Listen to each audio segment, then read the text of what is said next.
Hey, everybody. This is Reverend Jodi with a bird behind her neck who's making a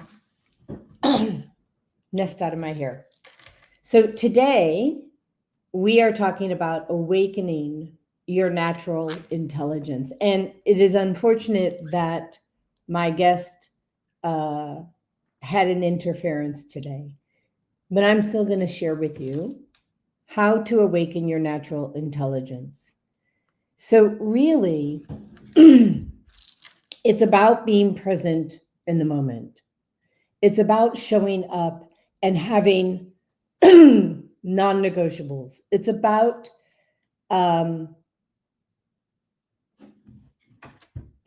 having a consistent behavior where people then can support and rely on you to be your word, right?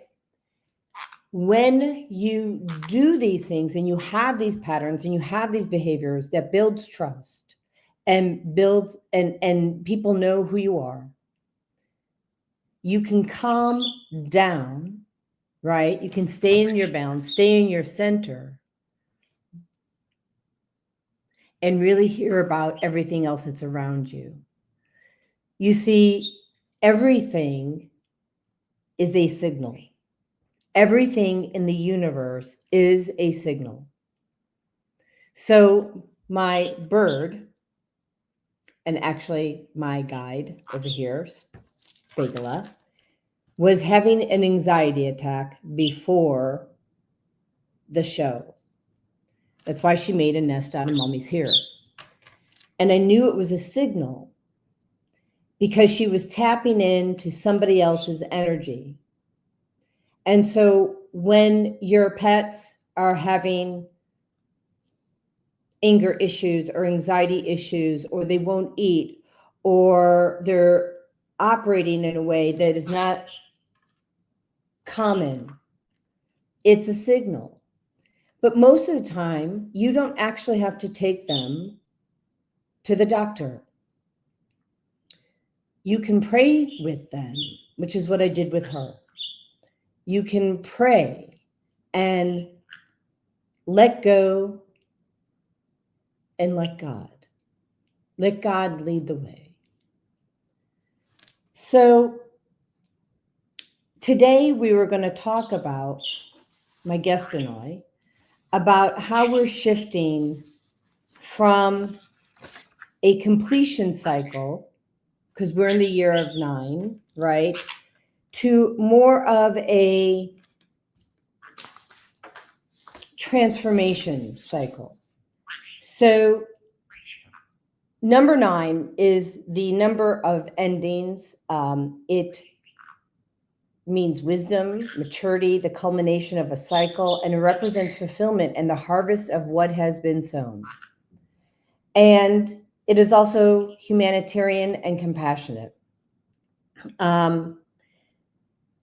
We're moving into the number 13, which is transformation.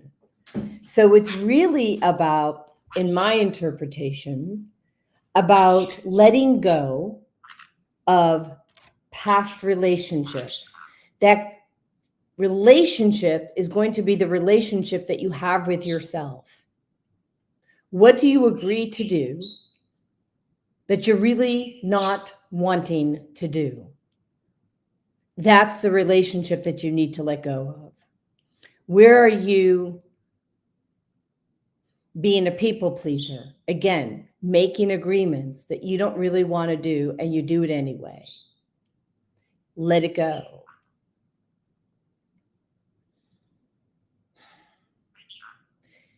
That translates into letting go of people maybe in your family, your friends, your workplace. It's okay.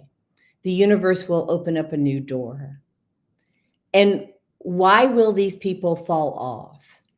Well, because as you raise your own frequency, as you raise your own vibration, and you are no longer going to tolerate a certain pattern, a certain frequency, a certain energy, right?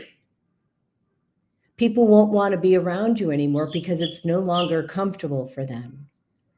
Let them. as Mel Robbins says. Let them go. Because the universe will then bring in the people that you are supposed to be with at your current vibration level. And so when you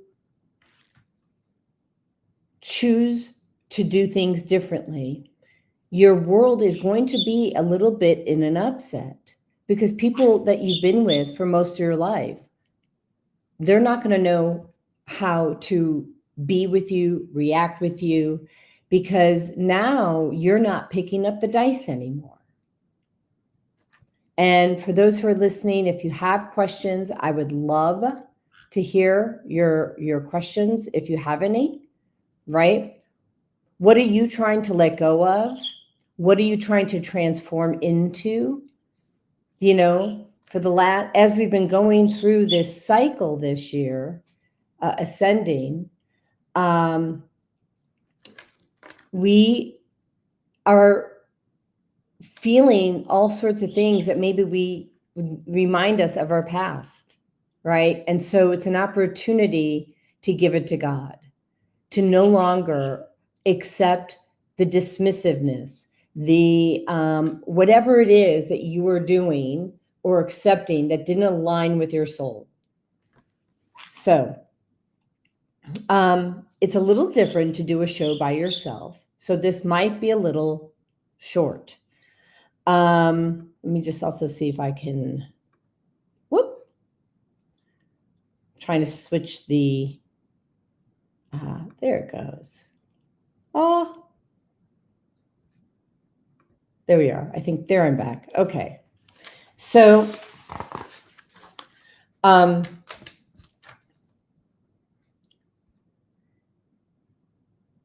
so I'm being called to pull up my book, which is Emotional Healing, Toxic-Free Living. And I'm going to go to where we talk about this concept of letting go, which is the surrender. And it's on page 161, right? And this is the internal side of the book. And it's chapter 15. It said the God job, right? So this is what I channeled, because I'm kind of like listening to it for the first time. When you get more closely connected to God and start really listening, you may get new insights. I woke up around 3 o'clock on a Sunday morning. Spirit had a message for me. My spiritual guide said that I should move from the home where I was living. Now, I think this is a crazy idea. I was on long-term disability, and I have limited money to work with, and I know there is no way I would qualify for a home mortgage or a rental lease. Yet I sat up in bed, pulled out my tablet, and began to search for a place to live. I was unsuccessful. I did not see the forest through the trees, which is probably why I have a big tree there. Then Spirit guided me again. I was told to look up my own address. I followed. Holy cow. The property I was living at was going on the auction block the following day. The next day, I learned that the landlord had not been paying his mortgage, and I was frantic. A month later, the sale became final. The new landlord, with 2 very large male friends, came knocking at my door and telling me that I had to move. He was kicking everyone out so he could rehab the 4-unit building. Let me pause on this story for a moment to bring you into another part of my life when I can tie up these loose ends. And actually, I don't need to read this part. So during this time, I was involved with my local Jewish synagogue, and I was planning my bat mitzvah. And while most people have their bat mitzvahs at age 13, I had mine, or was planning mine for age 53. I thought it kind of aligned. Oh, you don't get to chew the book. So Fagala wants to chew the book. So, and she also just, there we go. So,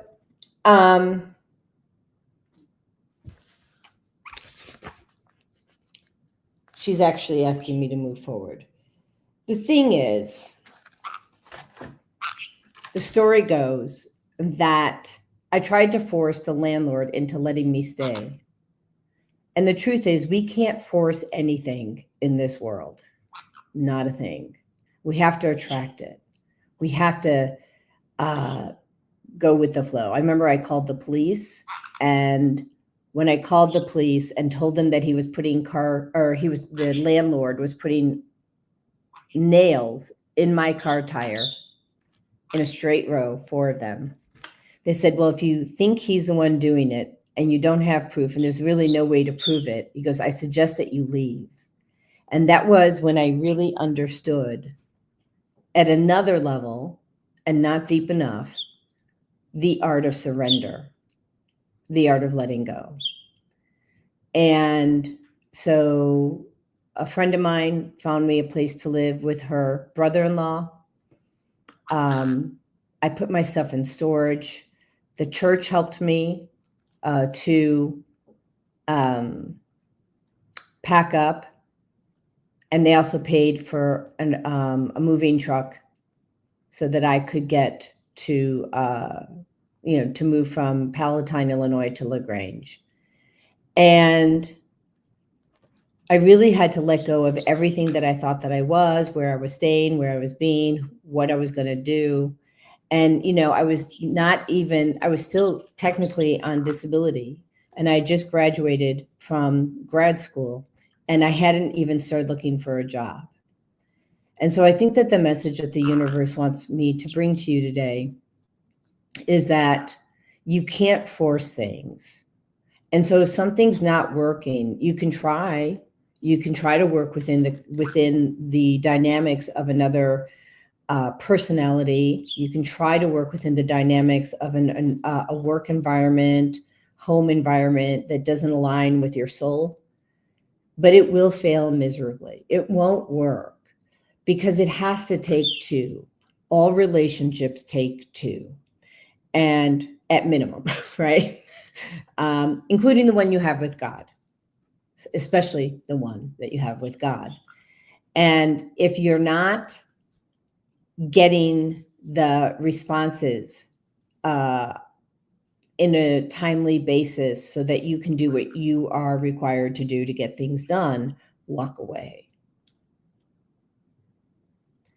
My mentor, his name is David Meltzer. Many of you probably know him. He is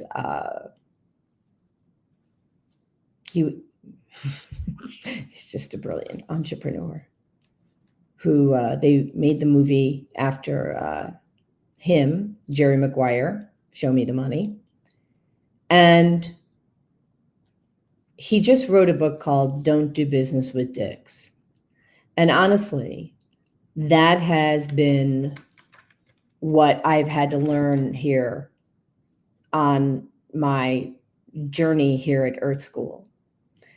So when my father died in 2012, apparently he was dancing with Maya Angelou, and they had a little chat, and he brought to me a message, and it aligns with what Maya was saying, although I had no idea that she had said something similar. But what he said was, people tell you who they are. It's up to you to listen. And I don't know about you, but I was always making excuses. I made excuses for why people couldn't do what they say they were going to do. But the truth of the matter is, if they're not doing what they say they're going to do, you are not a priority. And let me repeat that. If they're not honoring agreements, you are not a priority to them. Find people who value you the way that you value them. And it's okay to say goodbye very quickly. I do it a lot lately because I don't have time. I am here to reframe mental health for the world. It's backed by neuroscience. I have the most amazing testing that will help you understand what disease states are there and the emotions that are connected to it. And so we'll have one partner working on the physical disease states and another partner working on the emotions. Real health does not come in a bottle. It's not in a pill form. Health starts at home. Health starts with bringing only the goodness into your home. The home is your house, your apartment. It's also your car and your work home if you work outside the house. The thing is, health is not driven by genetics. Health is driven by epigenetics. You might ask what that is. It's your environment. So if you have a toxic environment, meaning toxic chemicals, toxic thoughts, traumas like, falling down, getting hit, you know how people make that shit up. Oh, I hit the corner of a wall. No, you didn't. Somebody else hit you. Stop protecting the abusers. And those abusers come in different forms. Those abusers come in the form of male, female. They can be animals. They can be verbal. They can be physical. Stop it. Stop making excuses. Stop making excuses for people who don't align with your soul. So, obviously, this is going to be a short podcast today. But what I'm going to say is this. You don't have to get mad at the person that let you down. And you will get mad and then let it go and then lead with love. Because people are doing just the best that they can with what they got. And that's okay, but you don't have to either accept them back either. But let them go with love. Don't send energy bombs. And if you do send an energy bomb, which I've done most of my life, clean it up, right? Clean up the energy, send it on its way, send back love. Because if you send energy bombs, angry energy, that goes to the farthest star in the universe. And so you really want to find a way to send grace and move on. So the good news is October 18th, I have my first book signing, and it will be at a Better Today bookstore. October 18th, 4 p.m. to 5:30 p.m. If you have questions or you want to learn more about it, please feel free to reach out. The number is 847. You can text 738-0242 or email Jodi@SusonEssentials.com. Without further ado, thank you and have a great day.